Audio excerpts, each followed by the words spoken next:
नसीब का लिखा। किसी एक गांव में बहुत ज्ञानी पंडित रहा करता था। पंडित आजू बाजू के सारे ही गांवों में बहुत प्रख्यात और इसी वजह से धनवान भी। पंडित का परिवार ज़्यादा बड़ा नहीं था।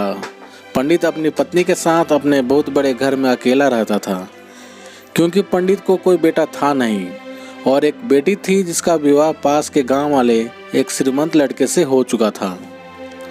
पंडित ने शादी से पहले अपने होने वाले दामाद की अच्छे से जांच पड़ताल की थी और अपनी बेटी का भविष्य भी ठीक से पढ़ा था।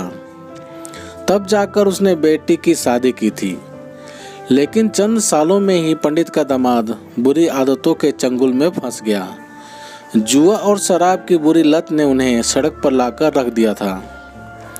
अपने बेटी की ऐसी दुर्दशा देखकर पंडित की पत्नी काफ़ी दुखी होती थी और अक्सर पंडित को कहा करती थी, तुम जाकर उनकी मदद कर आओ।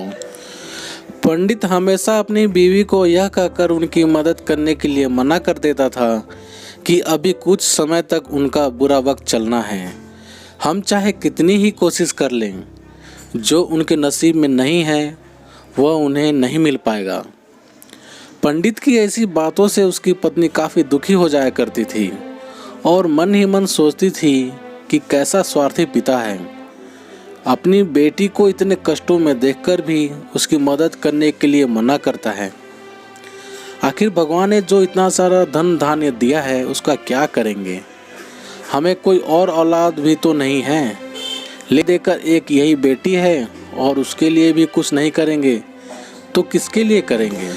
पंडित ऐसा नहीं सोचता था। ऐसा नहीं है कि पंडित अपनी पुत्री से प्रेम नहीं करता था, लेकिन उसने अपनी पुत्री की कुंडली इतने अच्छे से पढ़ी थी और वह यह पहले से ही जानता था कि वह चाहे किसी भी लड़के से शादी करती, लेकिन उसके जीवन में यह समय आने वाला ही था और बिना इसे भुगते उसको छुटकारा नहीं मिलने वाला था।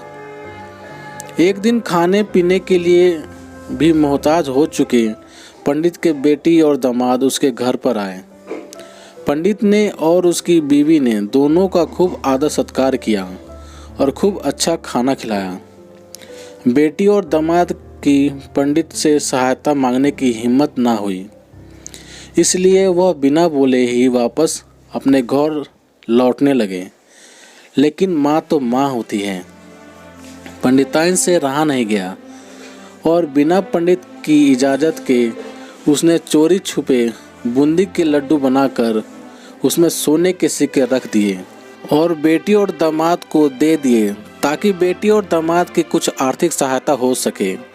पंडिताइन यह भी जान गई थी कि बेटी और दामाद शर्म के मारे उनसे मदद नहीं मांग रहे थे, इसलिए उसने बेटी और दामाद को भी लड्डू में छिपे सिक्कों के बारे में कुछ नहीं बताया। जाहिर सी बात है कि जब वे लोग घर जाकर लड्डू खाएंगे तो उन्हें उसमें सोने के सिक्के मिल जाएंगे। इस तरह बिना उनके मांगे ही उन तक मदद पहुंच जाएगी। सोचकर पंडिताइन मन ही मन अपनी बेटी की मदद करने के लिए खुश होने लगी। पंडित के दामाद और बेटी उन दोनों का आशीर्वाद लेकर रवाना हो गए। उन दिनों गाड़ियां तो होती नहीं थी, घोड़ा गाड़ी या बैल गाड़ियां चलती थी। पैसा ना होते तो और चीज़ों की लेन-देन से भी व्यवहार होता था। बेटी और दामाद का गांव पंडित के घर से कोसों दूर था, फिर भी पैसों की कमी के चलते वह चलकर अपने गांव की तरफ निकल पड़े। थोड़े दूर ही चले थे कि पंडित की बेटी के में मोच आ गई और अब उसको चलना भी मुश्किल हो गया।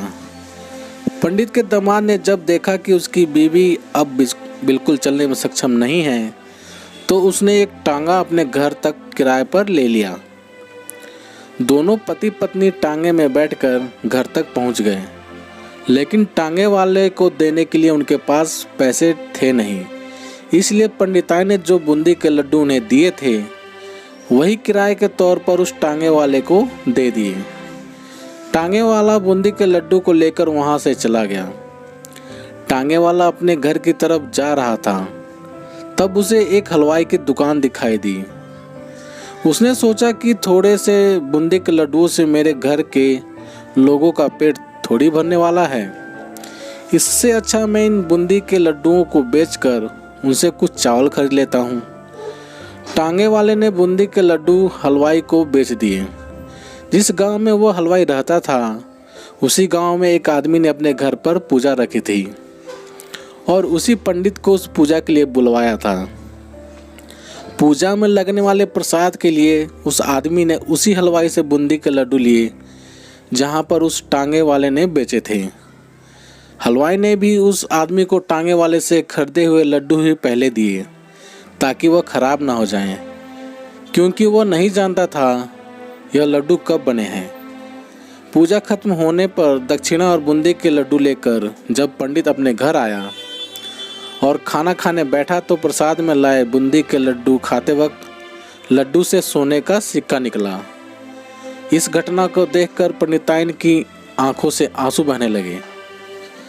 पंडित ने जब पंडिताइन से उसके रोने का कारण पूछा तो पंडिताइन ने पंडित को सब कुछ बताया और पंडित से उनकी बातों पर भरोसा न करने के लिए माफ़ी मांगी।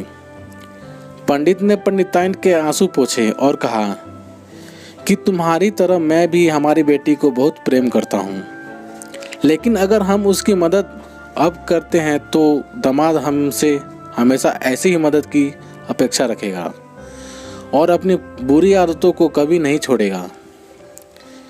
पंडिताइन भी अब पंडित के बातों से सहमत हो गई। 2-3 महीने बीत गए। पंडित के दामाद और बेटी फिर से एक बार उसके घर आए और इस बार उनकी परिस्थिति पहले से बेहतर थी, क्योंकि पिछली बार खाली हाथ जाने के बाद दामाद ने नया काम शुरू किया था और अपनी सारी बुरी आदतें भी छोड़ दी थी। उन लोगों को उस काम से अच्छी खासी आमदनी हो रही थी और अब उनका जीवन पहले से बेहतर हो गया था। तो दोस्तों, ये कहानी आप सभी को कैसी लगी कमेंट में लिखकर हमें ज़रूर बताइएगा।